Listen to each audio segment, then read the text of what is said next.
If you're not willing to do that, don't even try, don't do it. Stay in your 9 to 5 and don't complain. I didn't understand life. I really needed a role model and I still don't have one. Don't you feel like you just know when someone's shady? I really care about the planet. I really care about the environment. I don't get it because that is what will make or break your business. If you want to be a doctor, lawyer, whatever you study, you have to be in the top form. Would you call yourself an entrepreneur? You know, I hate that word.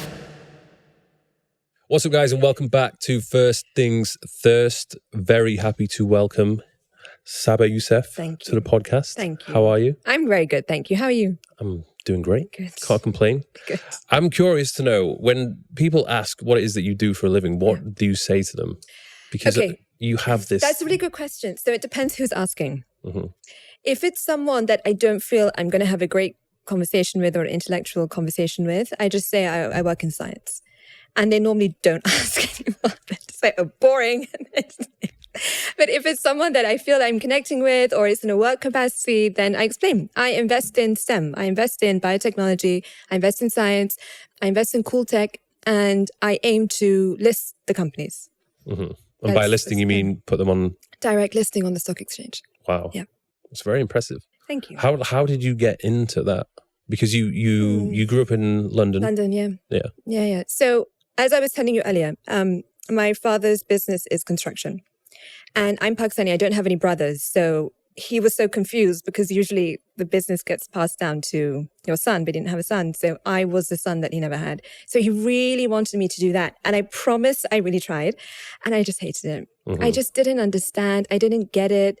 I wasn't motivated. And I loved science. So I did what he wanted. I studied economics. I went to Ernst & Young for 2 years to get some corporate experience.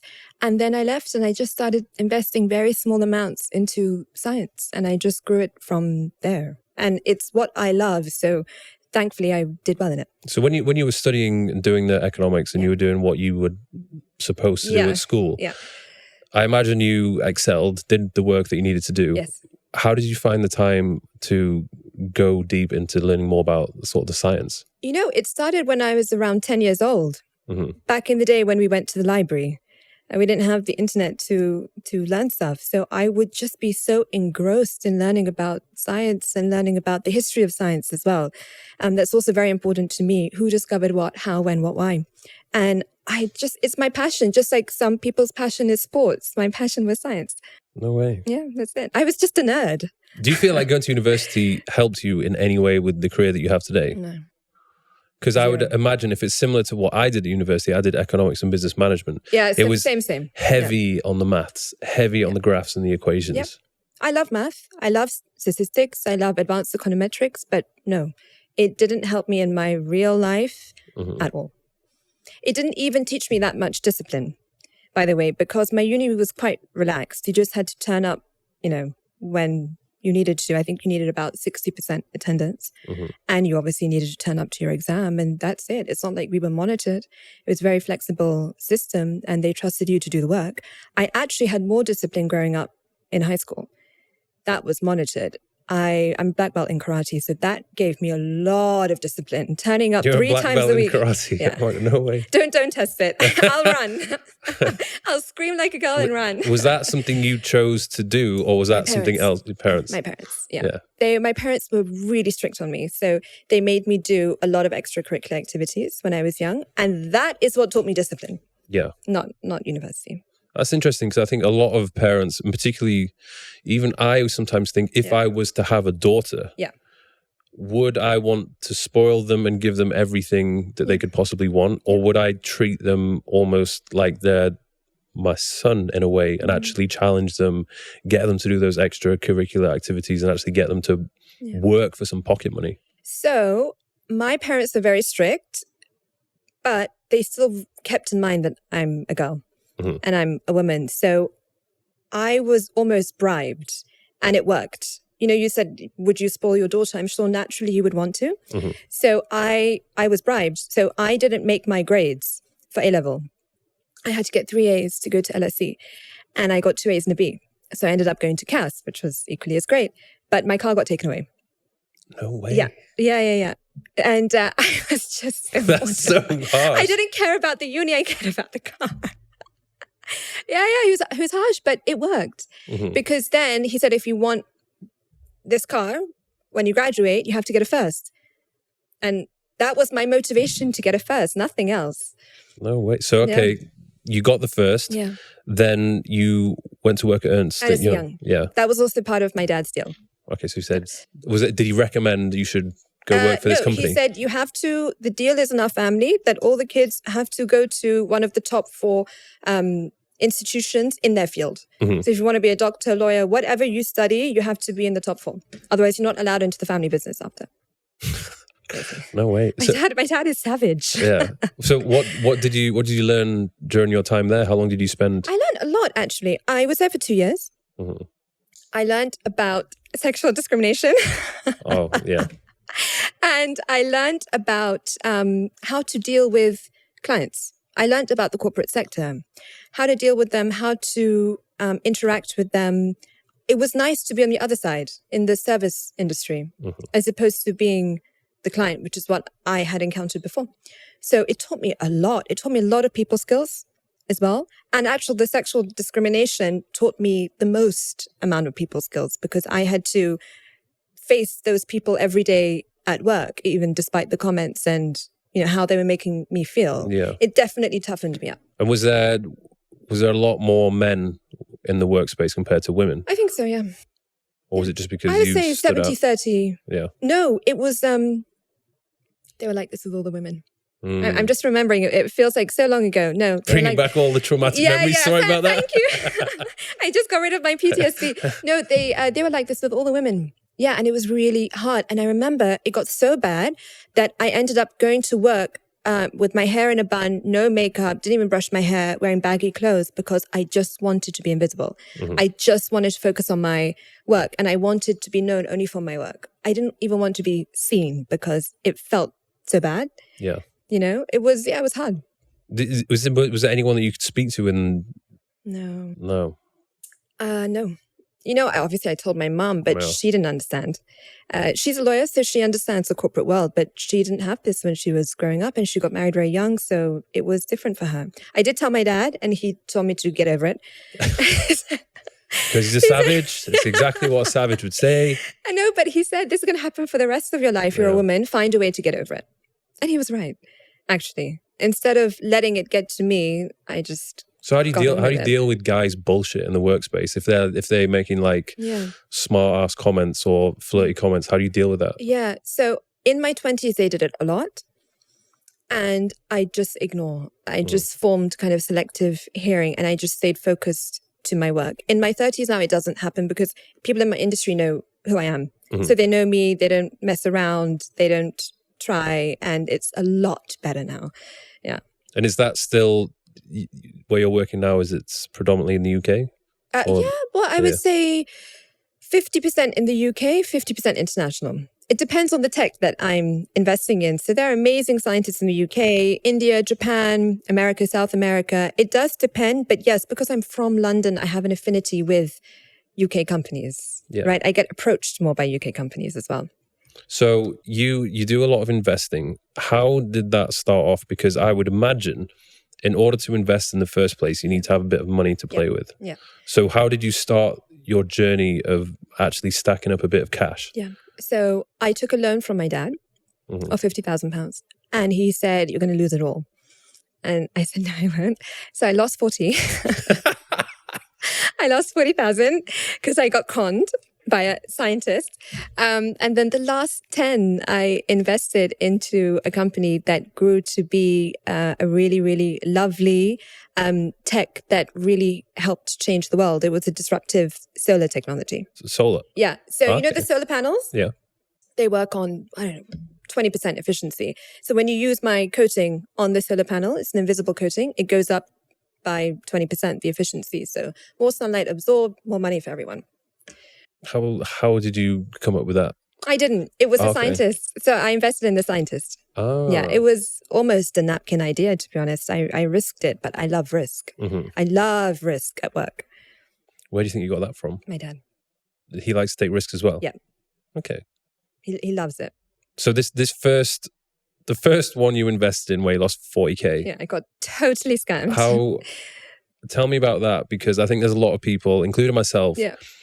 especially now because of who I am, I get a lot of people approaching me saying, well, they would imagine, okay, you've got a bit of money. Yeah. Do you want to come and invest in this? Yeah. How could you now stay away from the people who are just full of shit? Yeah. So for me, I was investing in a scientist that hardly spoke any English, and he presented me with scientific documents. So whatever field you're in, you have to do due diligence, right? So my due diligence was getting these documents checked, and the documents checked out. The science made sense. How I got frauded was that he couldn't actually make it. Oh. So that's a whole other problem you have with science, biotech, and pharma that you, I hope, don't have. So with individuals like yourself, you just got to do proper due diligence. Mm-hmm. That's it. And definitely due diligence on the person, because you need to see their track record. Ask around always, because even though we're in Dubai, someone else is in London, the business community is very small. Mm-hmm. So you can always get feedback. And there's definitely a lot of shady people. Yes. Yeah. I say 50-50 split. Yeah. Because there's people who are genuinely wanting to just do good things and do good business and be nice. Course, yeah. But there's other people who are just they're in it for the money, and they have no hesitation. They will screw you over if they get the opportunity to. So I was discussing this the other day. Don't you feel like you just know when someone's shady? Don't you just get a vibe? I do. You know? I do now because I'm older. I'll soon be 33. Okay. You have that life experience, and your gut instinct is just better. Yes. But when you're early, so say for example, if we go back 10 years ago and I'm 22, 23 years old, I don't have a clue. I'm too naive, and I assume that everybody's nice. Me too. Yeah. And in fact, I would actually say I was a lot nicer 10 years ago because it took people to screw me over and try and take advantage of me that I actually needed to harden up a little bit. Yeah, I think I'm too paranoid now. Because of what I've learned about people, I just expect the worst, and I'm trying to find something when actually they're just lovely. Yeah. So like you said, doing the due diligence. Very important. Background checks, not only on the thing that you're investing in, whether it's an idea or a product or a service, on the individual. Because that is what will make or break your business. And trust yourself. If you feel weird, it's probably weird. Yeah. If the man or the woman seems weird, they're probably weird. And if it's too good to be true. Yes. Yeah. It always is. So what would you say is like the hot thing to kind of invest in science now? Oh, in science. Well, I'm not going to tell you. Come on. Spill the beans. You know what? Because I actually care about it, but it's very in vogue, sustainability. Okay. So I really care about the planet. I really care about the environment, but I cared about it before it was sexy, I think. Now I'm happy that everyone is aware, and companies have to allocate budgets for sustainability and reducing their carbon footprint, even if they don't care about it. So that is a really good business in science and tech and biotech at the moment, because companies are mandated. They have to. You have the Paris Agreement, you have the Tokyo Agreement. They have to spend on reducing their carbon footprint. So you have a very high chance of selling your product or your service. What do you think of cars going electric? Yeah, I think if they make some better looking electric cars, maybe I'll buy one, but not right now. I know there's a lot of controversy with how... lithium mining. Yeah, how that's mined. Yeah. So, I mean, is there even a solution to that? A lot of the times it takes way more energy to mine that lithium battery than it does to drive your diesel Range Rover around. But if we're trying to all collectively do the right thing, yes, and eventually there will be economies of scale and you can maybe mine lithium in a better way. But I think it's a nice idea. It's a good idea that we should all collectively be working towards. Yeah. But I'm in no rush to buy an electric car, to be honest, because I know the stats on it. I know the science. Like in a Tesla, there's so much electromagnetic field in there. There's so much radiation. What's on your phone? My phone. There's so much going on in there, and people just don't talk about it. Yeah. And they just want to vilify the Range Rovers or the diesel cars or this. But, come on, it's all the same. Yeah. If you're an electric car, okay, you're not burning diesel, but you're frying your brain inside. What's worse? Yeah, you were saying earlier you had some tips to share with me regarding health. and wellness. Yeah, tips, not criticism tips, because I was stalking you on Instagram yesterday, and your tips, I learned so much from you. Which one, the main page or the app? No, page? the Insta page. I didn't see your app. Oh no, but I have an Instagram page for the app as well. Oh, okay, no, but just your main page. That one's like way more educational. The main page is me just frolicking around, showing off your body. Yeah, basically. So I was trying to change guys. So I was looking at your body, and I learned some tips. But I thought, you talk about optimization for the gym, and I know maybe a lot of your viewers care about that. Yeah. And nutrition obviously is key. Your discipline in the gym obviously is very important. Your mental strength in the gym is important. But there are some other aspects that I think really will affect your body and your results. Things like the water that you're drinking. So today, when we sat down, you handed me some water. And I didn't ask and I didn't check where the water was from, because typically you don't think to, right? But we're so conscious about what food we're putting into our body, or what air we're breathing. Is it dirty? Or there's so much pollution, but what about the water? Water makes a very big impact on your health, your brain, your life, your success, your productivity the next day. Because a lot of the water we drink is acidic. And it's important that we try to keep our body in an alkaline state. But there's a lot of alkaline water brands out there, I'm sure you've seen in the stores online, but they're very, very expensive. And I feel that doesn't motivate people to switch to alkaline. Mm-hmm. Another thing in water, and I'm going to go deep here. This is good, because I was thinking the other day, I drink so much water from this one particular brand that I don't even think about. Yeah. And then I think, what is it? Yeah. Maybe this brand is absolutely trash. And I have no idea. It could be complete crap that you're drinking. And you wouldn't know. And it's from a plastic bottle. Oh my God. Yeah, so is that... Did you serve me water today from a plastic bottle? Yeah. I'm leaving now. That's bad as well? It's just bad for the environment. But no, it's about the water. Okay. Just think about the water. If you look into the science of water, it is proven to hold energy. So I know we're new friends, but as we hang out, you'll see me in social situations. If we're at a dinner table and people are speaking badly, negatively, I will not drink the water, because water holds energy. And this is scientifically proven. No way. Yeah, I will not, because that's bad water. Okay. I will stay dehydrated. And does the same go for food as well? Well, it would be the water in food. Okay. So I've only studied the water molecules. Of course, there's water in food, but there's a lot more matter in there. So I would stick to just concentrating on pure water. Be conscious of what you're drinking, because water is conscious. Water holds memory. It holds words. And this is all scientifically proven. You're looking at me like I'm crazy. But I promise it's all been studied and proven in medical journals from scientists and universities around the world. And people are not mindful of what water they're drinking, or what is going into that water before you take a sip and you put it into your body. But we care so much about food and other things. It makes sense. Yeah. Another thing is, because I know you don't take a lot of supplements, but there are people that just can't get enough vitamins through their diet, so they need to take supplements. And if you drink water that has exposure to the sun, the hydrogen bonds, they break. We have H2O, so the H2 breaks. What that does is the water becomes more biocompatible. So it allows you to absorb your supplements way better. Yeah. Yeah. So there's so much science into water that you can actually adopt in your everyday life without trying that hard. Just drink water during the day. You have a beautiful ray of it makes sunshine. sense, because there's certain vitamins which you're not really supposed to take with each other, because they just counteract and don't get absorbed. That's true. Yeah.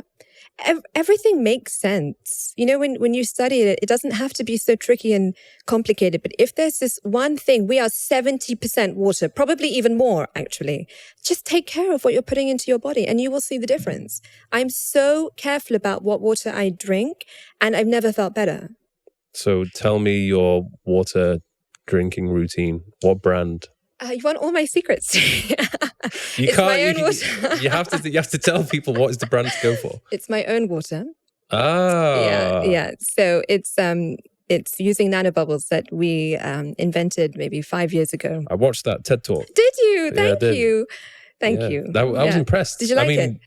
First of all, to do a TED Talk is pretty impressive, as it is anyway, because You know, it's a respected company, and you have I guess a very short period of time to get the message across, but to get it across as well as you can do. My talk was actually like 20 minutes, and they told me to cut it down to 5 minutes.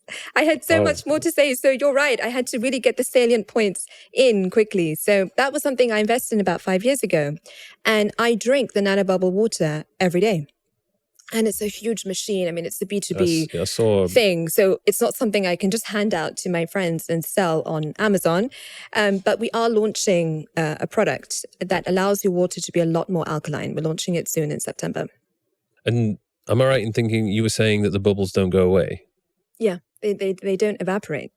So, you know, when you drink soda water, sparkling water, or whatever, tonic water, you can obviously see there's fizz, there's effervescence, there's bubbles. And they evaporate when you open the drink. And our bubbles are so small, so you can fit 30 billion of our nanobubbles into one champagne bubble. So that's how small they are. And they do not evaporate. They stay oxygenated, so that oxygen actually gets into your body. It doesn't just evaporate into the air. I'm trying to process this. Yeah. They're just really, really small bubbles, so they stay in your body. But if you're looking at it, is it bubbling? No, you can't see it. So it would look like that, but it's full of bubbles. And it tastes different. It tastes a little bit lighter and fresher and crisper. Why is it not everywhere? I have things to do. I'm busy. I will get round to it. Because not that I drink it often, but every now and then I do enjoy a nice beer. Yeah. And the worst thing about if you get I usually have like half a pint. Yeah. Because I have half a pint, because if you get a full pint of beer, the last quarter is horrible because it goes warm and it goes flat. It loses the fizz. Okay. So if you could somehow put that into beer that never stops being fizzy. Do you want me to do some product development for your personal pain point that you're suffering from? Sure. I have so much spare time on my hands. But that does sound like it's got like crazy potential.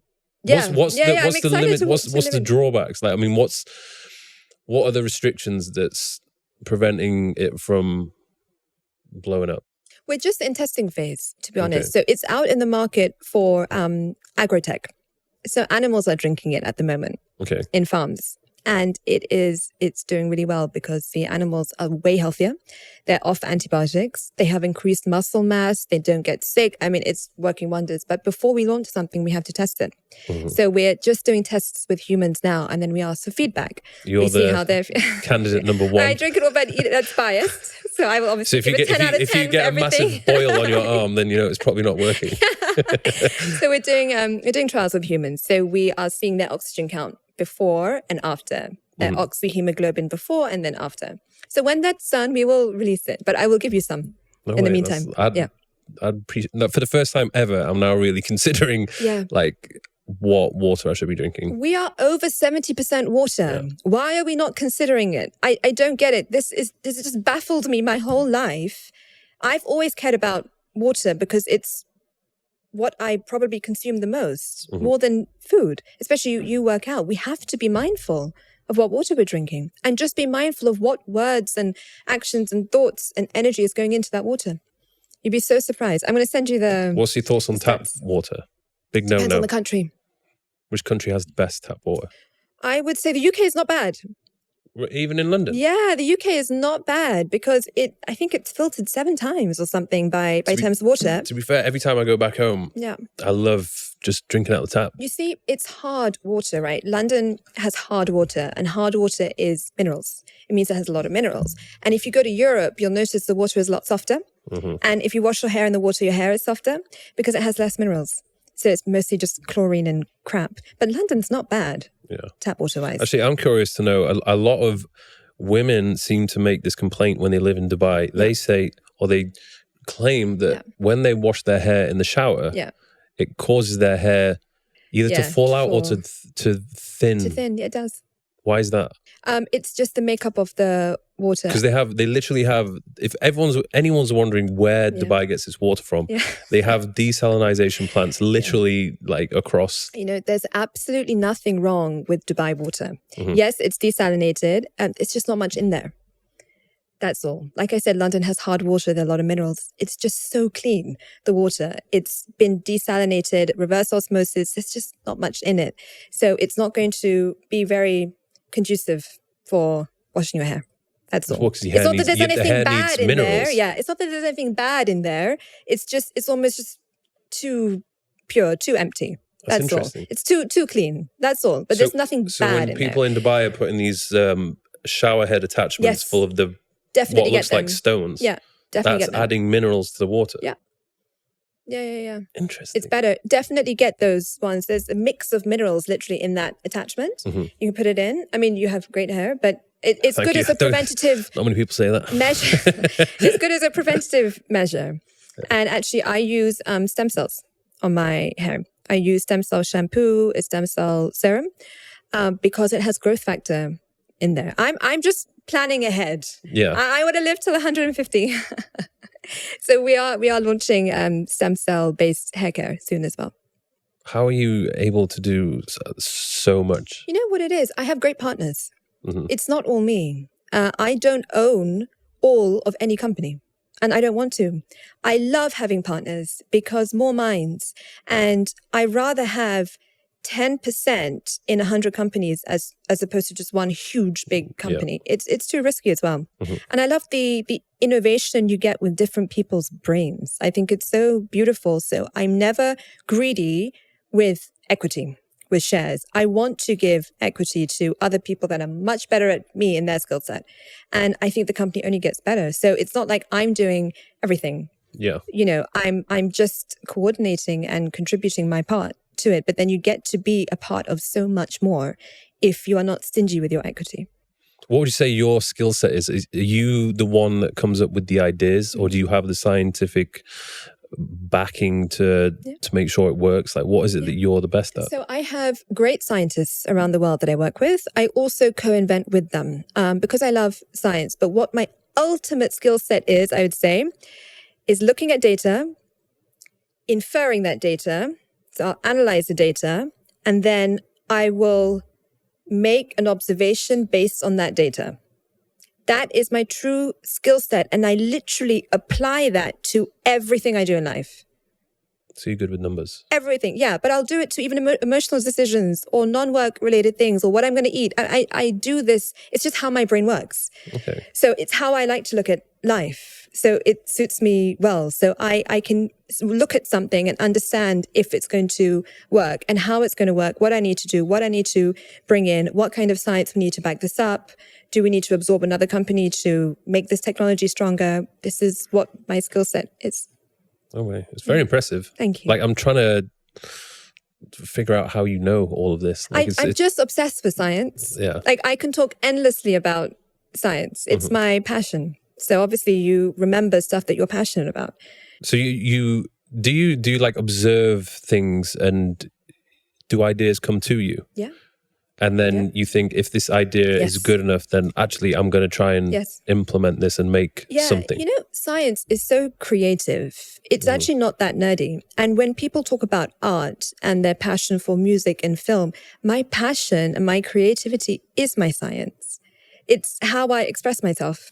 So I could look at one technology or look at something really basic and have an idea on how to make it more creative and fit into XYZ and help, you know, change the world and contribute to evolution. And I think that maybe that rebellious side of you likes the idea of investing in or being a part of something that's disruptive. I love disruption. I think it's because I don't like being told what to do. Yeah. So naturally, you have to think for yourself. But how do you think for yourself? You have to make the right decision. How do you make the right decision? You have to think really hard, and you have to analyze really hard, and you have to disrupt. Otherwise, go do a 9 to 5. Yeah. If you don't like disruption, stay in your happy place, in your comfort zone. That is not my comfort zone. And I love disruption. I love to disrupt everything. I told you I'm doing reality TV. Biggest disruption, the decision I've ever made. I think I'm British Pakistani, so every Pakistani person told me not to do it. And that is why I did it. Wow. Yeah. They said, no, what will people say? This is so bad. Oh my God. I said, what is wrong with you all? First of all, no one asked you to be on reality TV for a reason, because you're basic. I actually have something to say. I have something to tell the world. This is my platform to do it. So allow me, because I help women along the way every day in my life. And it's my responsibility to take advantage of any platform I can get to help more women. Yeah, Why can't I help? I was saying before, there's a lack of strong female role models. Yeah. I don't have one. And I didn't have one growing up, and I really needed one. I was going through a tough time in my childhood. My parents were getting divorced. I didn't understand life. I really needed a role model, and I still don't have one. It's not easy because I'm British, but I'm Pakistani. I'm conservative, but I'm modern. I'm old-fashioned, but I'm not. It's so confusing, and I need someone to talk to about it. And people my parents' age, they don't get me. I don't get them, about the deep stuff. Yeah. So there's very few women that really understand me and can relate to me, but that's okay. Now I can help other women. Yeah. At least I can do that. And that is why I did reality TV, because every Pakistani person told me not to do it. Yeah, and I mean, I don't know a huge amount about the Pakistani culture, but I would imagine that women, their role in the family is to be a good wife, raise kids. Yeah. Like, they're not supposed to. Is it similar to Middle Eastern culture? I would say so, yeah. Yeah, there is a similarity. I think maybe we could even call it Islamic culture. But Islamic culture is, it's very understanding towards women, and it promotes women having rights and all the rest of it. But there is an archaic way that I feel people were trying to make me follow that way.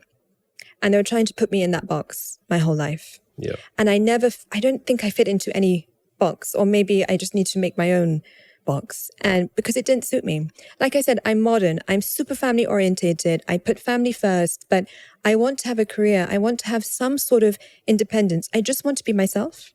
And in my 20s growing up, I was just never allowed to be myself. And I don't mean from my parents. They always pushed me to be myself. It was everyone else. Yeah, it's the culture. It was the aunties and the cousins, mums, dogs, twin, whatever. Everyone just had an opinion on me. And I then started to kind of not be myself. And when you are withholding who you truly are, it's torture. Yeah. It's the worst feeling. Whatever it is that you are, if you can't show it, be it, feel it, live it, it feels really shit. Yeah. And it's only when I turned maybe 29, 30, I finally I just got fed up. I said, this is me, this is who I am, take it or leave it. But it took time to get there. And I know a lot of Pakistani women are in my position.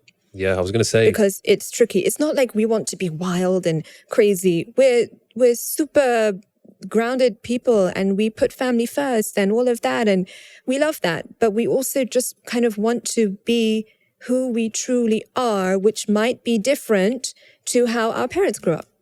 That's all. But how do you do that without your parents literally hating you? No, but my parents always supported and promoted me to be educated, well-traveled, independent, all of that. No pressure to get married. So my parents were always my cheerleaders. It was the surrounding community. That was what was really hard. Yeah, it wasn't them. But what would you have done then in a situation where your parents were more, if they were to be more strict? I would have listened to them. Really? Yeah. Yeah. Wow. Yeah, I would not have gone against my parents. But then what's the solution then? They gave me the freedom and the hope to think that it's okay to be your own person. So all I want to do is pass that on to the next girl, to the next woman who is going through the same thing. And I am rebellious, like I said. So I do go against my parents when I really believe in it. But I know my boundaries. I really trust them because they always taught me about morals and how to have a moral compass. And that is what really gets you through in life, whether you're rebellious or not. But I want to just help other women in my position that have more pressure than me to be someone that they're not, because I remember it. It's such a bad feeling. Yeah. I think there's definitely, there needs to be more people like you. Yeah, I hope so. And I'm sure there are. And, I want to meet them. I want to interact with them. I want to get to know them. And people reach out to me on social media. And, when you just get that one message from someone saying, thank you for just giving me hope for one more day, it makes it all worth it. Sometimes I just feel like crying because I'm so happy that I did something for someone. And that's what I think we're all here to do. I think it takes a lot of courage. Like, even for me, just when I started my journey, having a voice on social media, starting my channels, I just had to develop thick skin and understand that there's going to be people who are going to insult you or criticize you, particularly if you have a strong opinion. Yes. And I would imagine if you're a female trying to almost take on that sort of masculine role, you would no doubt get even more criticism. But let me stop you there. I don't take on a masculine role. Okay. I don't think they get more feminine than me. I don't even know how to be in my masculine energy, by the way. So it's interesting that that's how you interpret it as. So I don't want to connect with my masculine energy, and I never have. I'm always in my feminine, I feel. And there's no reason why you can't be in your feminine energy and still have an opinion or have a job or have something to say or do what you want to do that day. It doesn't make you masculine, because I strongly believe in the masculine and feminine dynamic. Yeah. I think men have to stay masculine. And I know everyone's going to hate me for saying this, but it works. Yeah. Women are here to be women. Our physiology is such. It doesn't mean we need to be locked up in the house and not allowed to do anything or say anything. No, that's not what I mean by being feminine. Women, we build men. I know, because I've done it. Yeah. We build men to be the best versions of themselves, the best in business. We emotionally take care of men. We spiritually take care of men.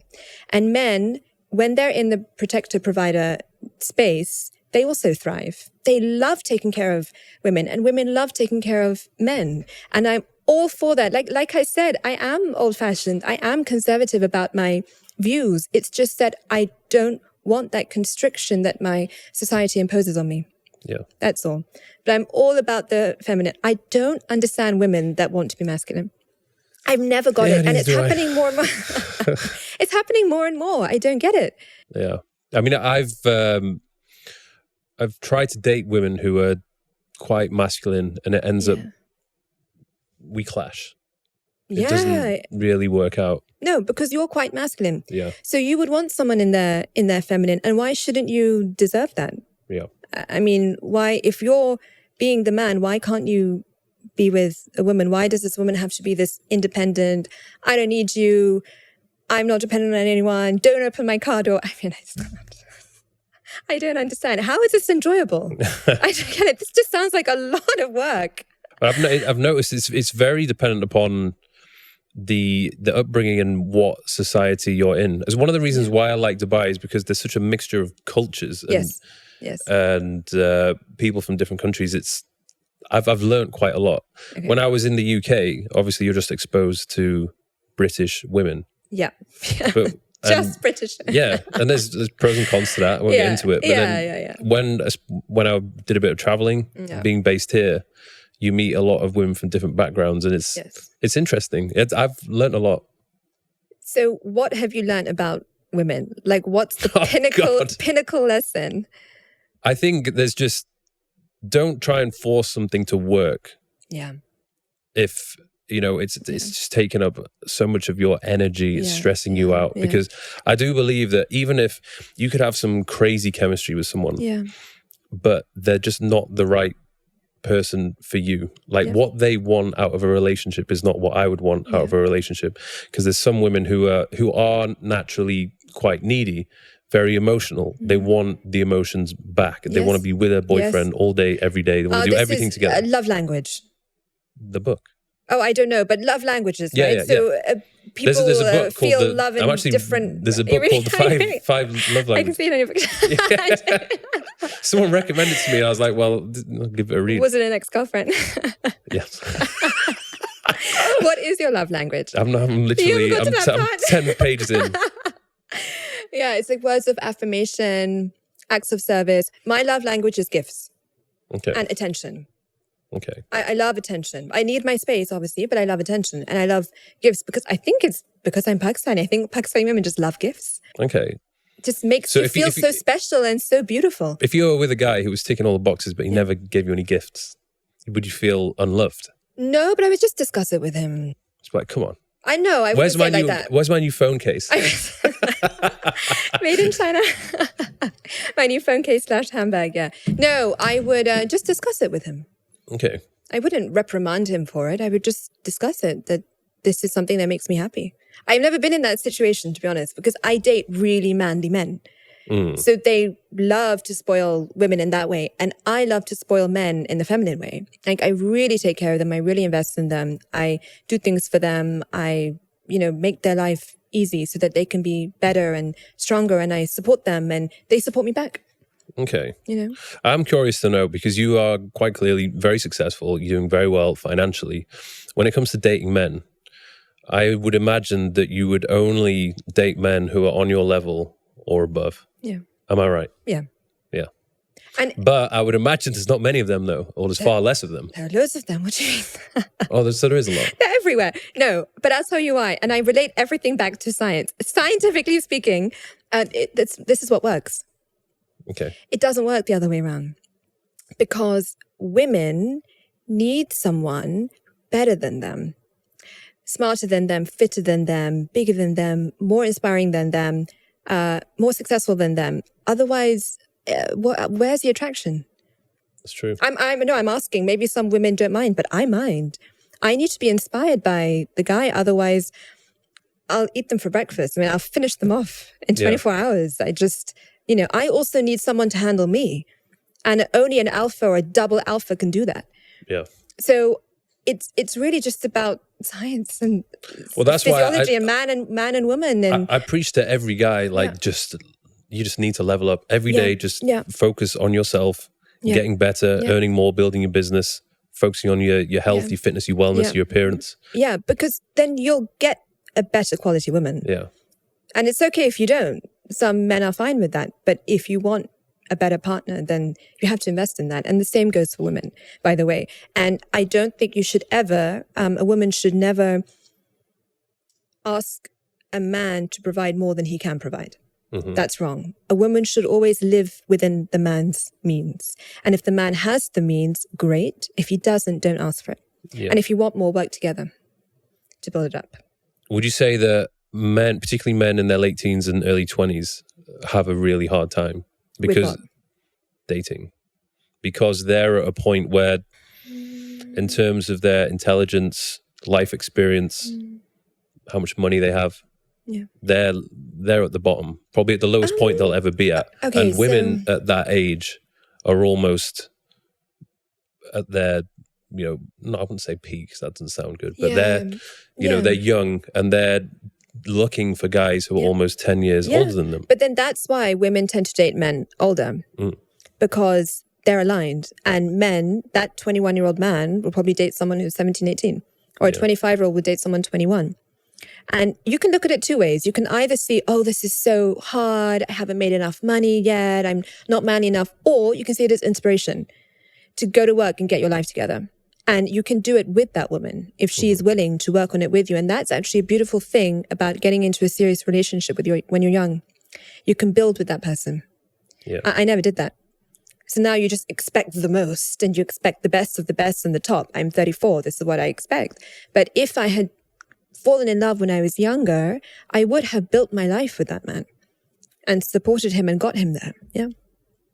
So when you were on this journey, were you in relationships then? Yeah, my first boyfriend was at the age of 24, so really late, because I was just too busy reading about science. And no, I've had a few relationships, but nothing. Because I was going to, before I've spoken to you now, it makes sense. But before I was like, how do you even, with everything that you've got going on, how do you have time to put aside for your partner, your relationship? But then you said I work 3 days a week. You only work 3 days a week now, and you have I have loads of time. Yeah. I work Monday to Wednesday. That's it.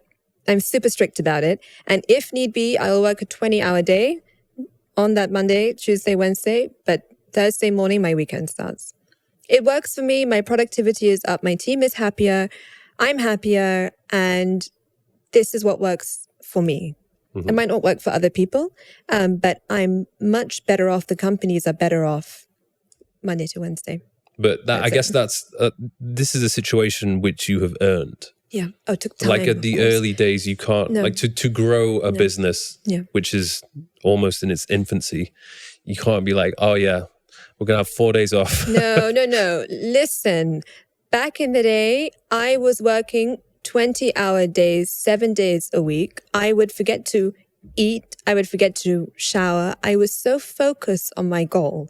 I missed my best friend's weddings. I missed everything because you got to sacrifice. Mm-hmm. When you want something and you get something, something's got to give. It's like a scale. Yeah. Right? You can never get it all. So it's really up to you how much you want to sacrifice. Yeah. And I'm all for this work smart, not hard thing, but you have to work smart and you have to work hard. I think that meme you see everywhere, it gives the wrong impression. I think it teaches young people that they don't need to work that much. And, you see online, find a side hustle, whatever. This is not real life. This is not. Yes, work smart, work efficiently, but you have to work your ass off before you can get to that level. And I think I need to say this more because even my sister, she's 11 years younger to me, so she's 23. And before she started working, she was under this impression that life was so easy and career building is easy because you work smart, not hard. And I said, Sarah, do you even know what that means? Because you've just come out of university. Life is hard. Life is tough. And now she's feeling it. She is putting the hours in. Now she gets it, but she could have not, and then really not been able to build up her career by watching these Instagram videos telling you to work 1 hour a day and make loads of cash. No, this is not real life. This is not what should be floating around social media. I think what I've learned is you go through phases in your life, and there are phases where you just have to be realistic, where if you are starting something new or something needs to grow, it's going to need a lot of your time and attention. So it may take months or maybe a year or even years where it's like mine took years. Concentrated, hardcore work. But then after that, you reap the rewards, and then you can have this phase where you can sit back a little bit and then enjoy life and start your weekend on a Thursday. And when you are in that situation where it's like you've put the hard work in, you now are financially able to actually go off and do better things. Yeah. It's worth it. But it depends what you want. A lot of people will not sacrifice those years. And if you're not willing to do that, don't even try. Don't do it. Stay in your 9 to 5 and don't complain. Yeah.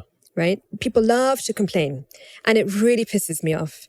They say, oh, but this person's got this, or, oh, but your hair is like this. No, it takes work. It takes time. Put the time in or do not complain. It really stresses me out, and I snap at people all the time because they're lazy. And if you want to be lazy, accept it about yourself, but don't complain. To the people that are investing and sacrificing every day into their fitness, their body, their health, their wealth, their relationship, whatever, let them be. Leave us alone and don't complain, because people love to do that. Do you ever get, what's the negative criticism that goes your way? I mean, how long have you got? What's the most common? The most common, the most common I get is, oh, but you're pretty, why do you work?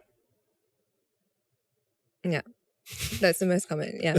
And what do you say to them? And they look at me so confused. But why do you work? And I just, oh God, I can't sit here and explain.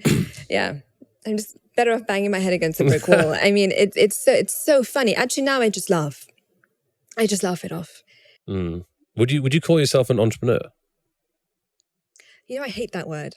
Why? I hate that word, entrepreneur. Because it's overused. Everyone calls himself an entrepreneur. Yeah, that's why I don't call myself an entrepreneur. Do you know what entrepreneur means? It means sacrifice. It means hard work. It means taking risk. It means remortgaging your house because of something you believe in. And it means you've changed the world. You've changed how a business functions. You've changed one aspect of the world. Not, I set up a crypto account. Now I'm an entrepreneur.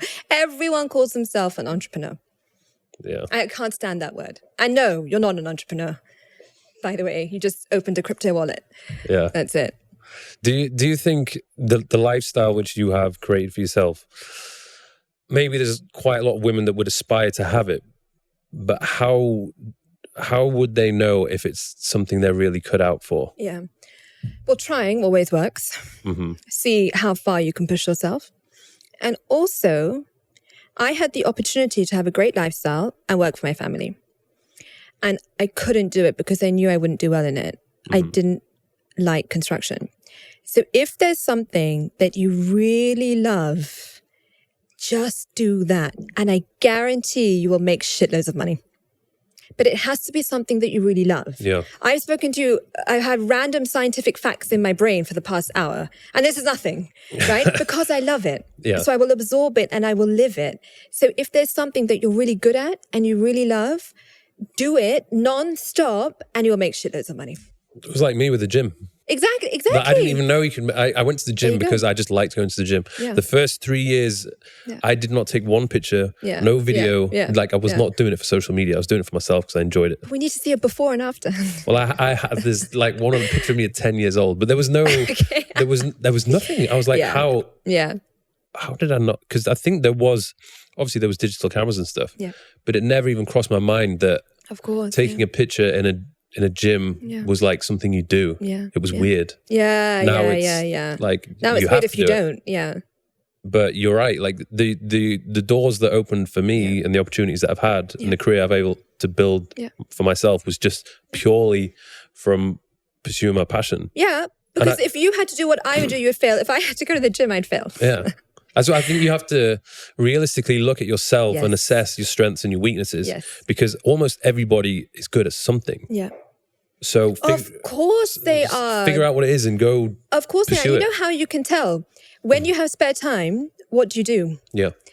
When I have spare time, I read science books. Like that's my bedtime reading and that was me since I was a kid. Whatever you do when you have a spare minute, what is it? Do more of that. And it can be something as shallow as meeting people. Yeah. Or talking to your family. You can make a business out of anything these days. Okay. The world is your oyster. So even if it's something frivolous that you enjoy doing in your spare time, it doesn't have to be anything deep or technical. Just make a business out of it. Build an online community and make a business out of it. I've got a friend of mine who just loves to party. Like he's perfect business. Obsessed with partying. Yep. Perfect. And I realized, okay, this isn't going away. Like you're probably partying harder than ever before. Oh my God. So go do something which is going to earn you money in the party field. Yeah. Start running your own night. Yeah. Do events. Yeah. Do something because you're going to be enjoying yourself because you'll be at a party. But then it'll be your party. You'll be making loads of money because you've charged for people to come to your party. And is he doing it now? No. Oh my God. I need to have a word with him. I know it's I don't know, but some people just don't. I don't know. I try as best as I can. Yeah. But some people, like I said before, maybe they're just not cut out for it. Yeah. They either don't want it or they think they can't do it. Yeah. It's their limiting belief. Yeah. And I've never had that limiting belief because I've never seen it around me. You know, sometimes people say that your limiting belief is what you grew up watching. Mm-hmm. So for example, my parents got divorced. So for a long time, I was so scared of marriage because I thought it would end badly. That was my limiting belief because it's all I knew growing up. But when I was growing up, I saw people with successful businesses. So it was never a limiting belief for me. I just assumed that would be me because I got to see it. Mm. So to change your limiting belief in your adult life takes work. It takes time. And, it's a lot. It's not easy to do. Now, when people come to me wanting to buy my product or service, I ask them, why should I sell it to you? That's how confident I am in myself as a business person. But marriage, for example, took me years to feel it's a safe concept. It was really hard. Yeah. I think people all ask me, what do you think the key to your success has been when they were asking me? Yeah. And one of the points I would say is self-belief. Right. Like as far back as I can think, I've always had this belief and vision that I would be something. Yeah. Good. Yeah. And I don't know where that's come from. I don't know if it's something you're born with. I don't know if it's something that you can create out of thin air. But I just knew that whatever it was that I was going to focus on, I could make it work. I think even if you're not born with it, you can create it if you want. Did you grow up around successful people? Yeah. So then the desire has come out of something else. Yeah. It's not because it's something you relate to, because it wasn't relatable. So it's come out of something else that you have seen or a yearn that you have. And it could even be, by the way, passed down from your DNA. You never know. It's epigenetics. So all kinds of personality traits can come from some random uncle that you had. You never know. But the point is that it was there and you acted upon it. Maybe I was just drinking some amazing water. You will be now, soon, when I send you some. I know where you live now. What do you think as a female or a female in the Middle East or Pakistan, what would their biggest limiting self-belief be? Oh, that's such a good question. Not good enough. I'm not good enough. That is the common theme I've seen in a lot of my female friends. And I don't know why it's there. And it's a big shame. Yeah. I have come across amazing, intelligent, beautiful women, and they think they're not good enough to take a leap of faith in their business or be with an amazing man. And I don't get it. You know, I don't understand the psychology behind it, but I know that it's very prevalent, and I think it's getting worse, perhaps because of social media. Yeah. Perhaps that's making our society and image a little bit more vulgar, and I think it's making women less confident. And it's a shame. I'm seeing it more and more. They think that they don't deserve XYZ. They don't think they deserve an amazing partner, or they don't deserve to be successful. Or maybe they think that is a common theme. Because they don't look a certain way. Because I think what I noticed sometimes if I'd been doing collaboration videos with a female, they're very conscious about the way they look. Oh my God. Well, there's some guys, of course, some guys who are like fiddling with their hair in the mirror. Yeah, but can you imagine how hard it is, Mike? Growing up in this generation, luckily I grew up when there was no Instagram. I think I would be messed up in the head if I grew up in these Instagram years. I don't know what I would think about myself. I'd probably have body dysmorphia. We had none of that growing up. I'm the same age as you. But now, oh my God, I think I would have so many issues if I had to grow up with Instagram filters and this, that. Luckily, I escaped that. But can you imagine how harrowing it is for women, especially in places like this where there is so much opulence and there is a lot of beautiful women? It would drive me mad. Yeah. Thank God I'm old. Truly. I wouldn't be able to hack it. And by the way, being on reality TV is the most humbling experience ever, because when you watch yourself on playback, you see yourself from angles you've never seen before. Like. That's what you all see. Oh my God, I'm so ugly. But what can you do about it? All right, whatever. We move on. I don't care. But can you imagine what it's like for other women who are slightly younger than us? And the same goes for men, by the way, because with wealth. Yeah. There's so much on Instagram, men with their cars and their watches. I can't imagine the pressure that men feel to have money. It must drive them crazy. Yeah. But I guess the problem is that men can sort their shit out and actually earn some money. Yeah. Like women, there's a limit to how much they can change their appearance. Yes, true. Which is the issue. True. I guess I'm trying to put myself in a woman's shoes. Yeah. Like, what would I do? Yeah. I probably just wouldn't care about Instagram. But I don't see. I mean, I guess it depends what I was doing. I mean, if I was easy to say, how can you say I don't care how I look? Like the whole beauty industry I wouldn't care about. I would probably not bother with Instagram. So you would just. I really don't be know. Antisocial. Just not leave the house. It's pretty. No one look at me.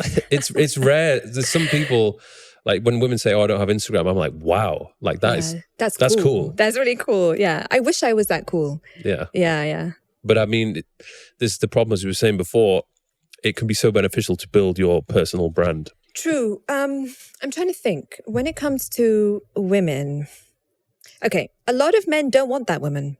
A lot of men don't want that tall, slim, BBL woman with the perfect nose and the perfect extensions. Like a lot of men just want real women. And that woman is just a fantasy. Yeah. It's just, a girl on Instagram. She must be fake. She must be a bitch. She must be a gold digger. Don't get me started on the gold digger thing. And a lot of men don't want that woman because they don't see value. Yeah. They might see looks, temporary enjoyment, but they would not marry someone like that. Exactly. Or even date. I mean, I know a lot of my guy friends that think these Instagram women are trash. Yeah. And they want a quality woman who is high pedigree, well educated, family orientated, and maybe looks, average. And they are happy, and the woman is happy. It's just that we're talking about one niche of men and women here. That's all. So I think women are not doomed. Just don't go for those types of men. You know what men I mean. I'm trying to think of the solution. Do you think that women... Let's make an app. Do you think that women are into self-help as much as men are? What kind of self-help? I don't know, like listening to podcasts and reading books. I don't... No. Why? No. We're into grooming, self-help about our eyebrows, our hair, spray tan, this kind of stuff. But this is what we love. This is what we enjoy. We want to look good. It makes us feel good before anyone else sees us. It makes us look good. But I feel like if they did invest a bit more time into self-help and learning more about something, it would help them to progress further with their career, or maybe it would help build their confidence. But hasn't that already started with this whole independent woman thing? And now women feel that they don't, need to be feminine, which is fine, and they don't need to be there for a man, and they are fine alone. And actually, what is that doing to society? It's making them think, oh, it's not my fault, it's your fault. Yeah. That's the kind of self-help I see women do, by the way. Yeah. And it's no one my age. It's always people younger than me in their 20s. So I haven't seen any other kind of self. But we're not going to read a self-help book on DIY or, we don't care. That's what you guys have to do. I think the confidence one would be good. Yeah. Like to just, because I think there's a lot of women out there that are very intelligent, but they're just... Yeah. They don't want to be that voice, or they don't want to start that YouTube channel. Okay. So when it comes to confidence, I have a lot of women reach out to me when I do public speaking or whatever, saying, oh, you really made me feel confident today. And I thought, why? What did I do? I was just talking rubbish about my science, my business or whatever. It's because I gave them hope. Mm-hmm. For that one day, I gave them hope. And hope breeds confidence. I need hope. I need hope in different ways. We live on hope. We're all in the pursuit of something in life. And to pursue it, we need hope. Mm-hmm. So maybe women, it's a really good question, maybe women need to focus more on getting hope and who to get that hope from, as opposed to confidence and self. We're not going to read self-help books. Yeah. We don't have time. It's just, I'm not even going to listen to the audiobook. Yeah. But hope, it carries a lot of weight for women.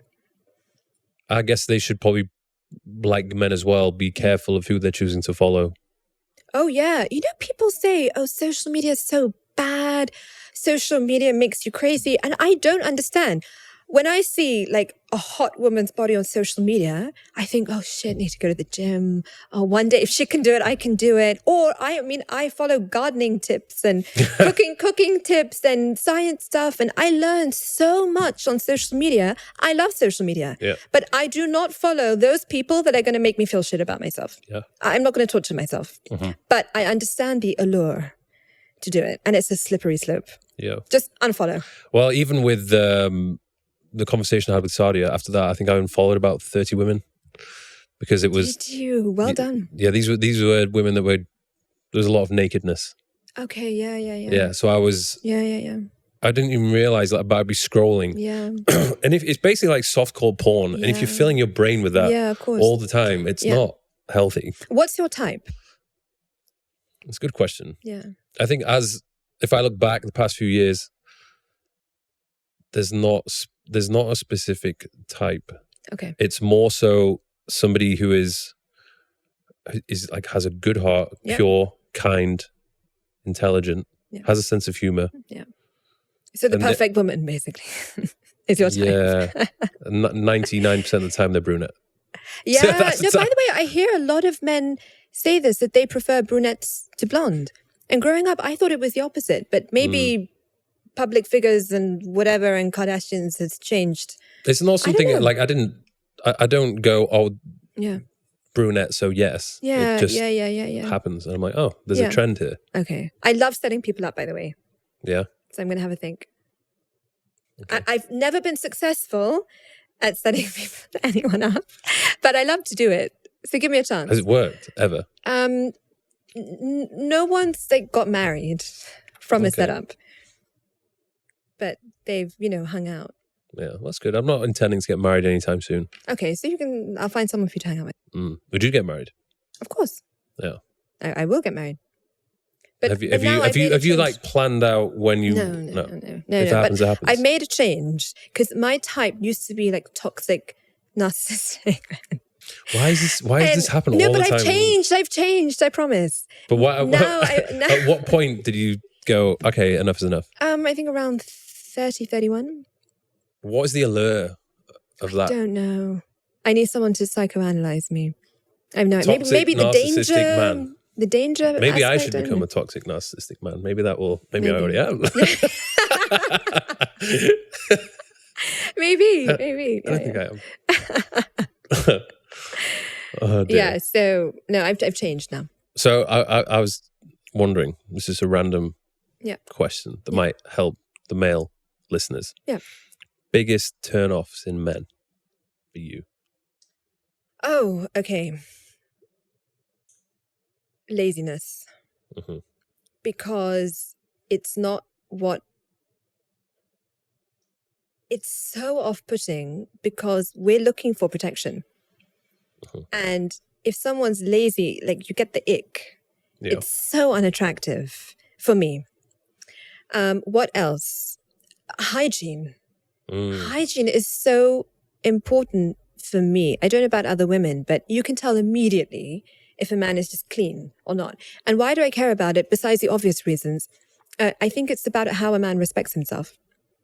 If he's clean or well-shaven or, everything is in place, it really, really matters to me because it's how he perceives himself to the world. Mm-hmm. So if you're dirty, then what does that tell me about you? Maybe some women like a rugged... But you can be no, of course you can be rugged, but you can still be clean. Yeah. There's planned rugged, where this is a mess or this is a mess. It looks great, but not dirty. What would you say the biggest turn-offs or biggest mistakes men make on a first date?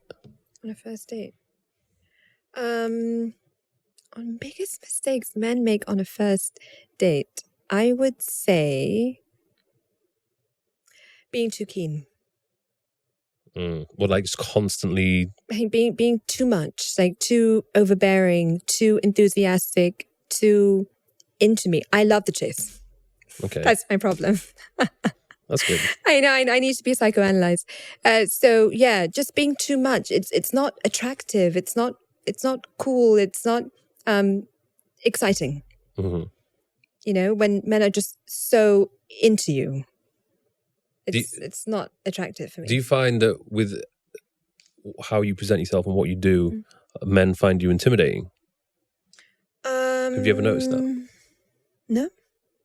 No, actually I haven't, thankfully. I think it's because I love to be feminine, so I think they see more of that as opposed to anything that might intimidate them, that I am, mentally strong or I built businesses or whatever. That's not my identity. So it's not something that I bang on about and I talk about so much where that becomes me. Mm-hmm. So no, I don't think men feel intimidated by me. I've never felt that, actually. Although I probably imagine that you're mingling and associating with a lot of successful guys, so... But still, successful men get intimidated. I've seen it. I've lived it. When I was dating someone and I was doing this and I was doing that and he was 50 times richer than me, he couldn't handle it. It wasn't about the money. Interesting. It's never about the money. It's why are you there and why do you know these people? And I was at dinner with my ex once, and I had just had a day with Boris Johnson when he was Prime Minister, and we were out and talking to these people and whatever. As you do. And I was showing him photos, and he was like, why would Boris Johnson hang out with you? I was like, fuck you, he doesn't want to hang out with you, dude. But they can't handle it. And I don't know why. So initially, no, I've never felt that men are intimidated by me because I love to be girly and I love to be playful. But it comes up sometimes. Yeah. And I don't understand why. I'm not trying to be them. I'm not trying to be a man. I have no interest. I'm a chiller. I just want to chill. I want to do a bit of work and chill. But when you mention something notable, it's usually about your status. I've noticed that they get intimidated, and I don't know why. If you associate or you're with someone who is higher status than them? Yeah, they can't handle it. They can't handle it. Even if they're nothing. That makes sense. Yeah, but what? One meeting or one interaction, why does that matter? Yeah. What's the big deal? They're nobody to me. It's just a meeting. Yeah, I think men they like that idea of having, they want to be the one with the most status. They want I get it. They almost want to the feel the respect. best, and they want to be propped up, and they want to be the man, and they want to be the king. But do I just not leave the house then? And do I I've been very chilled with my relationships. Like I would. Yeah, you seem chilled. They have the complete freedom to do whatever they want. But how they, but then they have the freedom, and then I just observe the behavior. Yeah. So if they're behaving in a certain, like, say for example, they can do whatever they want, but then they're going out a lot and they're partying. Yeah. I'm like, Yeah. Like, if you want to do it, that's fine. Yeah. But this probably isn't going to work out. Like, why do you want to go out? I get that. Why do you want to party all the time? Yeah. Like, I know what happens at clubs. Yeah. I get that. So, and I that's understandable. I tend to find that if you do give that person the freedom, they respect you more, and it shows that you're pretty comfortable. Yeah, and it shows that you're secure. Yeah, with yourself. Yeah. But as you touched upon earlier, there's love and there's compatibility, and they're two very separate things. And it's great if you can be in love, but if you're not compatible with that person, it's not going to work. It'll become toxic. You'll be back and forth, break up, make up. You'll ruin your life. You need compatibility. But I was wondering this as well. Do you think you can be too chilled though, where it gives off the impression that you actually don't care? Of course. It depends on your personality. I've been accused of that sometimes. But that's where communication comes through. Just talk about it. You need this, she needs this, whatever. If you love them, you'll do it. Yeah. If you don't love them, you'll think it's a hassle. We mentioned earlier about this new venture which you have coming up. Can you talk about that? Yeah, it's a health and wellness brand, and I'm very, very excited about it. We have a celebrity on board that I can say in about a month, and he's really cool. He's a great business person. He has disrupted the music industry heavily, and we got together with Sarah and we created a health and wellness brand. And what it is that everything I do is usually derived from a pain point that I'm pissed off about. So I was getting pissed off because I feel the best products out there are very expensive. And I thought, why should only the 1% be able to afford this? Everyone deserves the right to health equity in their life. So why is it so expensive? It wasn't making sense to me. I know that Nivea cream and creme de la mer have 99% the same ingredients. Why is this happening? I don't like this delta because to me it's fraud.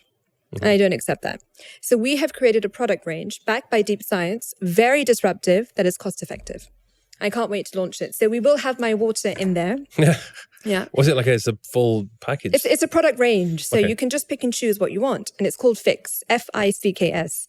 So you can fix your sleep, fix your water, fix your drink, fix your dark circles, fix your laundry. We have a solution for everything. And everything is backed by deep tested science. So you know that it really works. No way. When's that going to be ready? No frauding going on. August. We're launching in August. Yeah. We just want to be ready by end of summer for the September rush. That's what we're aiming to catch. So I'm very excited. And in there, we will have obviously the water. But going to the gym, not that I know what that's like, but I'm going to the gym requires really good quality sleep. Oh yeah, and that's why I have this. Oh yeah, I noticed we have one product in there called Fix Your Sleep, but I won't try to sell everything that I'm doing to you. So I want to ask, what is your sleep routine?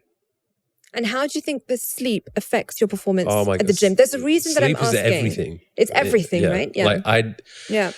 I've said this before. If this tells me obviously there's some error every now and then. Like it's a work in progress. Yeah. But this is basically trying to analyze your sleep based off your heart rate. Okay. I would imagine it's pretty accurate. Okay. So let's say, for example, if I have 6 hours of actual sleep, I get by. Okay. If I have more than 7, I feel good. If I have more than 8, holy shit, I'm like superhuman. Okay. But unfortunately, it's really hard for me to get more than 8. Okay. And when you say I've had 6 hours of actual sleep, what do you mean? So this is a combination of light sleep, deep sleep, REM sleep. Okay. So how much light sleep, REM sleep do you get? The REM sleep most of the time is between 1 and 2 hours. Okay. And deep sleep? Similar, usually a bit less. Okay. But you know what was very, very interesting? So I used to wake up in the night like really hot and like stressed out. Really? And I was like, what the hell is going on? Like it kept happening, even though my room is freezing. And then I realized like, I think my duvet is too thick. Okay. Because I am a walking radiator. Yeah. Probably because of the muscle mass. I give off. Me too, because of my muscle mass. I give off so much heat. Yeah. So it doesn't matter how cold my room is. If I'm putting this massive thick duvet, it's so hot, I'm trapping all of this heat. So I was getting so hot, I would wake up like stressed out and uncomfortable. Yeah. And then, you know, when you take the duvet off, you're freezing. Yeah. But then you want it on, it's too hot. Yeah. So I went to the mattress store and I bought this, it's like this new technology, which is actually a thin, cooling duvet. Yeah, I've heard so about this. It allows the heat through the material and out into the room. Great. The moment I started sleeping with that on, my deep and REM sleep increased. And I didn't wake up in the night. I need to buy one of these because I have the same problem. I don't have the muscle mass, but I have the same problem. And I need to buy this. So it's good that you're getting like 1 hour of deep sleep a night. Because a lot of people have this watch, this contraption. And when I ask them, they say, oh yeah, I got 6 hours. Oh yeah, I got 8 hours of sleep. And the conversation ends. I'm like, what do you do with that data? Why do you wear this thing if you don't even know what you're talking about? It irritates me because if you're going to do something, then actually learn about it so you can make your life better. Otherwise, why did you buy it? Because your friend told you to. That's probably why. And all you really need is deep sleep. And all you need at our age is 45 minutes. And if you get that 45 minutes, you will be in your optimum state the next day. I'll tell you why. You know, you have your brain. Hopefully we have a brain. And you have blood around your brain. And the thing in between, the membrane, is called your brain-blood barrier. So when you have deep sleep, there's a fluid from your spine. It comes up, it goes past the blood-brain barrier, it goes into your brain, it takes out all the toxins from that day and takes it out. So that's when you wake up feeling really fresh. And the days you wake up feeling groggy is when you don't get deep sleep. So that thing never happened. And all the toxins are still in your brain. And you can't It's like a hangover. Like it's awful. You feel hungover. You can't even you can't function or make decisions. I have brain fog. Yeah. Literally. So all you need is to focus on that 45 minutes of deep sleep. That will make you optimum the next day. But it would be a little bit different for an athlete though. Yeah. So if an athlete, you're like 1-2 hours max. You do not need more than 2 hours of deep sleep a night. But surely REM is important as well. It is, but much less important than deep. Much less important. You need about 50% light sleep, 35% REM sleep, and the rest deep sleep. What's your pre-bed routine then? Are you getting that? Or you have no idea? I don't. I can tell if I feel crap in the morning, I can tell. But you're a good sleeper. Yeah, I love to sleep. I can sleep anywhere. And I can sleep right now. Yeah, see, that's a skill. My dad has that. Like he will anytime. He will just literally, he will put his head on the pillow and just start snoring. I'm like, what the hell is wrong with you? It's such a gift. I have no issues, thank God, sleeping. I've fallen asleep in cinemas. I've fallen asleep in a club. I had a nap in a club. I said, just give me a few minutes. I was so tired. I can sleep anywhere. I love sleep. Yeah, but can you teach that? I don't think you can teach that. I don't think so. But actually, when I have problems sleeping, it's what I do, related. If I'm thinking, what I do is I listen to theta wavelengths. I just pull up YouTube, I search theta, and it puts me to sleep really nicely. Theta wavelengths? Theta wavelengths, it's a sound. Theta is between 4 to 8 hertz. Can you give us a little preview? No, it sounds like it's like and it's really quiet. Like that. It's like it's very soothing. Grey noise, like background noise. Kind of, a bit sweeter than that. Okay. So you have alpha, beta, theta, delta. You have different wavelengths, and they all activate different parts of your brain. Mm-hmm. So your neurons are your brain cells, basically. And theta targets your brain cells and really relaxes them, puts them into this optimum state to manifest and to have a deep, deep sleep. So if I really struggle, I just put YouTube on. Do you meditate? No, that is my meditation. I don't meditate.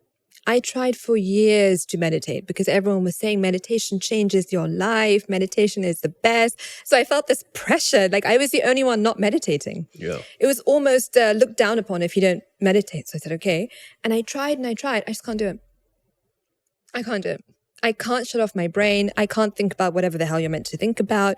I've even tried a meditation course in India. I could not do it. So now my meditation is when I'm going to sleep, I just think for a bit. I just calm my mind, and I might put on some YouTube theta waves or not. And I just think and I relax and I get into this state and everything feels good. Everything feels clear and I fall asleep. And the phone is nowhere to be seen? No, it's on airplane mode. Okay. And I always put it face down so that I don't see any light coming out of my phone / toy. Is the room blacked out as well? Yeah. Yeah. I can't sleep with light. So apart from the optimizing the water intake, what other biohacks would you advise that would have like the biggest changes, positive impacts on your body? Biohacking is very in vogue right now, and I fully support it. But before you go into all of that biohacking stuff and you spend money, I would really concentrate on biohacking your brain, your mental state. I would say just start with that. And usually if you just figure out yourself and your brain and you really truly realize who you are, everything else is fine. Because the brain is the body and vice versa.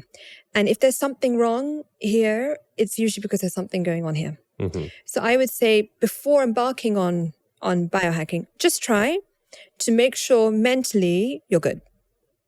That's what I would recommend. And then if there's something you need to fix, go for it. Go for biohacking, get your bloods done, go take your supplements, fix your sleep, fix your skin, whatever. I mean, biohacking is everything. When you have a buildup of hormones, it comes out in acne in your skin. If you're not having an intimate relationship with your partner, a woman can get spots. I mean, everything is linked, right? So try to just fix your mental state before the biohacking step. That's all. I guess that makes sense. You might save a lot of time. Yeah. I mean, it's amazing the negative side effects of being stressed out. Yeah. Like if you're in a permanent state of stress, you get spots. Like your hair will probably start falling out. It's hormones. But okay, to you, what is stress? What is actual stress? Well, there's the physical stress in the gym. But that is short-lived. Yeah. It's just very intense for a short period of time. Yeah. And then I think mentally, it's a good question. Like what is stress? Yeah, I mean, when I was in my earlier 20s, I was stressed that I didn't have money. And then the moment I was like, okay, I'm good for money, that's like a massive stress gone. So I get sorting stressed. Out your finances. Yeah, I get stressed, obviously. But then I ask myself, what really is stress? Yeah. So when you were young and you didn't have money, you were stressed because you didn't have money. Why are you stressed that you don't have money? Because then you can't buy things. It's a fear. Mm-hmm. Stress is usually a fear of something. So if you can address what you're fearful of, because fear is one of the most disturbing emotions for a human. It can really affect you and change you and can ruin you. If you can figure out the fear and try to figure that out, then you can eliminate the stress. I get stressed all the time. And I figure out, okay, Sabs, what are you scared of?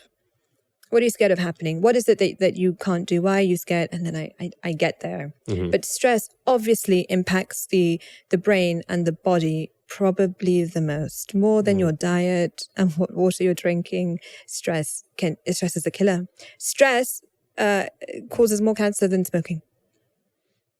It's interesting. I had an interesting conversation with this guy, and I was basically saying like, I don't want to be as stressed. Yeah. And he goes, well, with what you're doing and what you want to achieve, stress is going to come your way. You just have to learn to handle it. Yeah. Like some of the most successful people in the world who are running these huge businesses, corporations, or sports people with so much pressure on them to perform, that stress is not going to go away. No. They learn to handle it. Yeah. So it doesn't actually stress them because they've learned to manage it. Maybe they just park it somewhere. Yeah. They're like, okay, this is happening. Let's get on with it. Yeah, exactly. I analyze it a bit differently because it suits me, but maybe they just accept that it's there and they get on with their basketball game or their board meeting or whatever they have going on. Maybe when you have so much stress, you're better at handling stress because it's more familiar to you. I don't know. But for me, something that really helped me is reading this book by Eckhart Tolle. The Power of Now, I think. And what it taught me is that the past doesn't exist.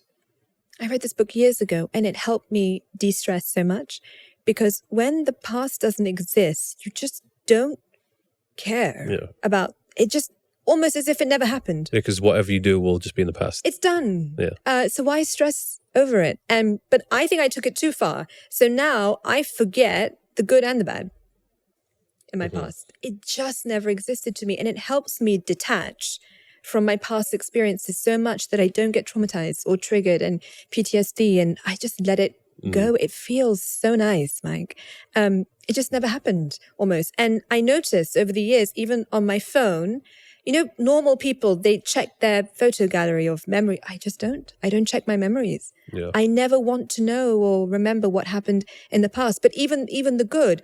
And sometimes it's quite healthy not to be attached to the past. Can be quite nice. It's quite liberating. So that definitely helped me de-stress about the past. But then the future is obviously separate. You know what's quite interesting as well, when you might be stressed or have this fear of like the worst case scenario. Yeah, but I do that, sometimes the worst case scenario isn't even that bad. It's like bad things happen, or the thing that you were fearing the most actually happens, and then you're like, oh, well, actually, it's not that bad. Not a big deal. And then even if it is, it's like, okay, well, you've sunk to the bottom. Now the only way is up. Yeah, but again, it's fear. Yeah. You're just fearing the worst and you spiral out of control. We all do it. But then on the flip side, does that make us do better, work harder, mitigate the risk? Maybe. Maybe it fuels us. Maybe sometimes stress is a bit healthy. I don't know. I think it's a double-sided coin. What characteristics do you have that you would like to change about yourself? I think I would love to be more patient. I think I lack patience at work. In my personal life and with my family, I'm super patient. But, when I'm working, I'm a bit manic. And I can be a bit of a menace because I'm trying to multitask and I'm trying to do things. And I expect people to be with me mentally all the time. And I understand that everyone's different. And I think that is my weakness in the workplace. I need to be more patient and more understanding and less judgmental of people that are not operating like me, because they could actually be operating better. Yeah. And I just don't understand because it's different to me. And I've noticed as I'm getting older, my fuse is getting shorter when it comes to patience. And I would really like to change that. I expect everyone to just think like me, be like me, but that's not why we're all here. That's not what life is about. And actually, instead of judging it, I should maybe learn from how other people are doing things. It's like sometimes I need things my way or I don't understand. Yeah. I think I need to change that. That's interesting. I need to do better at that. I think there's a few things I would want to change about myself. I think one of them is I want to have more focus. Oh, really? Okay. Yeah. Okay. Because I know I'm capable of doing a lot of good work. Yes. But I am bombarded with distraction. And I just need, I think I probably even know the answers, but I always find myself jumping from one thing to the next, to the next, to the next, to the next. And then I look at what I've done with my day and I've done bits of work, but I actually haven't accomplished or ticked off any of those tasks. Okay. Do you feel that's a hiring thing or it's a you thing? Do you feel you could hire I think both better to handle different tasks? Both. I think I'm hiring someone at the end of this month who is going to take a lot of unnecessary work away from me. And then I think one of the things is probably just the discipline of putting the phone away, which is annoying because sometimes you need the phone to do the work and to message people. I know. But everything is pulling you in. Even if it's, I need to go on Instagram to post something or message someone. Just don't read that DM. It gets me. Just don't open the DM. Yeah. Because then another workflow comes through. And yeah, I know, I get it. When it comes to, there's one method of working for people that struggle to focus, where you split up the time frames into like 3 minutes, 13 minutes. I think it's called the butterfly method or something. I'll research it. And it just helps you do more productive bouts of work where you get more breaks, by the way, to check your DMs. Have you ever microdosed mushrooms? No. Do you think that's a I've thing? never tried any form of drugs. I'm too scared. But yes, it's a thing. Scientifically speaking, yes, I promote it. It's a thing. It works. It works. Because I know in America there's a big... everyone in Silicon Valley is microdosing. Some kind of shroom. It was on Joe Rogan. He was saying that 70% of the advertising on TV is pharmaceutical advertising. Yeah. So all these companies are just promoting drugs to people. Yeah. That's pretty crazy. This is life. Don't mess with Big Pharma. Yeah. Trust me, I nearly did it. Really? Yeah. What happened? Can't talk about it. Nope. I've signed something. I can't talk about it. But do not mess with Big Pharma. They will come to get you. The judges are in all their pockets. You cannot mess with them. Just if they approach you, do what they say.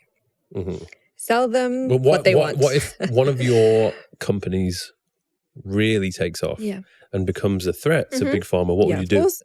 That's what happened to me. Not that it was on such a big scale, but it was just a small technology that could have taken out a lot of sales from Big Pharma. And my advice is, if that happens to you, it is also a good position to be in. If you can't beat them, join them. Just work with them. Really? Find a way to work with them. Don't shut the door on them because they can make your technology redundant. But what if that goes against your values? Like your ethical values? Okay. Walking out the house goes against your ethical values these days. Everything gives you cancer these days. I mean, just, but don't breathe. It goes against ethics. You seem like you care, though, about the planet. I really care about ethics. I have a strong moral compass, but business is business. Okay? Don't defraud. Don't rob people. Don't do these things. But sometimes you have to work with the bad guys to do something good. Do you get it? Yeah. If I work with bad guys on one technology, I can get that good thing out to so many more people. What is the other option? It's a binary option. The other option is they make my technology disappear. Yeah. And no one gets it. Okay. So they're my only options. There's no gray area. It's just binary with Big Pharma. So just do what they say. I'll bear that in mind. If I ever come up with something that's going to be a threat. Call me, yes. Awesome. I'll leave it there because I know you've got a dinner to go to. Yes. Where can people find you? On Instagram. Yeah. I haven't started building up my TikTok. On Instagram. Yeah, just message me. I think that's the next big thing for you. TikTok. Not necessarily TikTok. I think YouTube is powerful. Don't underestimate the power of YouTube. I didn't think about YouTube. That's where people I need to learn from you. They will sit there and they will listen. I need to learn from you. And you have a lot of value to add. Of content. Thank you. I just don't stop talking. But you just need the right team. Yeah. You know what? I had a dream last night during my REM sleep that I gave up my career and I became a full-time TikToker. And I just did dance trends every day. Clearly, that's what I want to actually do with my life. Maybe one day. You could just do it just have a little fun page. I do. So I started satisfy that urge you have. I have a strong urge, but I told you I started posting my dance videos, and I'm the happiest when I dance. I just love it so much, and I will post more dance videos. Honestly, my motivation to post my dance videos is because it pisses off Pakistanis so much. And someone called me, she's like, "What are you doing? Why are you posting these videos?" I said, "Just wait, I'm going to post more." And put the phone down. But don't they have a dance? They don't post their dance on social media. They probably can't dance. Okay.